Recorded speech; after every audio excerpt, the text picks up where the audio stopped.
कार्तिक मास के महत्व में यह है कि मोक्षदायक माना जाता है। तुलसी और हरि नाम का प्रभाव है इसमें। ये पापों को नष्ट कर देता है। सच्चे मन से भक्ति करने वाला कभी भयभीत नहीं होता।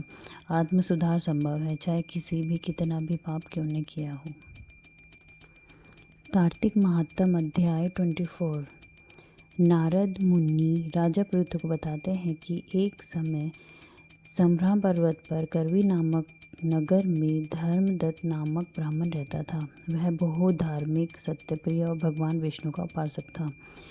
एक रात कार्तिक मास में वह भगवान की पूजा हेतु तुलसी दल, दीपक, जल लेकर मंदिर जा रहा था।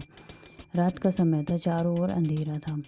रास्ते में उसे कलह नामक राक्षसी मिली। वह भयानक रूप वाली थी, बड़े दांत और आग जैसी आंखें थी। वह ब्राह्मण पर झपटी, परंतु धर्मदत्त ने डरने के बजाय भगवान विष्णु का नाम लिया। ओम नमो भगवते वासुदेवाय, ओम नमो नारायण, और तुलसी दल युक्त जल उस पर छिड़का।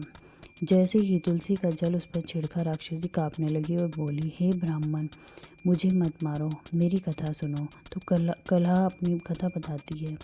कलह ने कहा, पूर्व जन्म में मैं एक मनुष्य स्त्री थी। मैंने अपने पति और परिवार के साथ छल कपट किया, झूठ बोला और पाप कर्मों में लिप्त रही।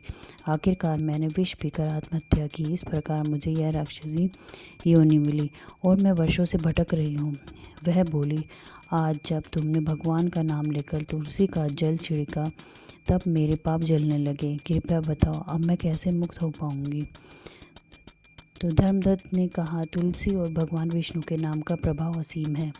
कार्तिक मास में तुलसी जल से पूजन करने, दीपदान करने और हरि नाम स्मरण से बहुत बड़ा पुण्य नहीं। तू भगवान की शरण में चल और उनका नाम ले। जैसे ही राक्षसी ने तुलसी को सिर पर रखा और भगवान का नाम लिया, उसका भयानक रूप नष्ट हो गया और वह तेजस्वी स्वरूप धारण कर स्वर्ग चली गई।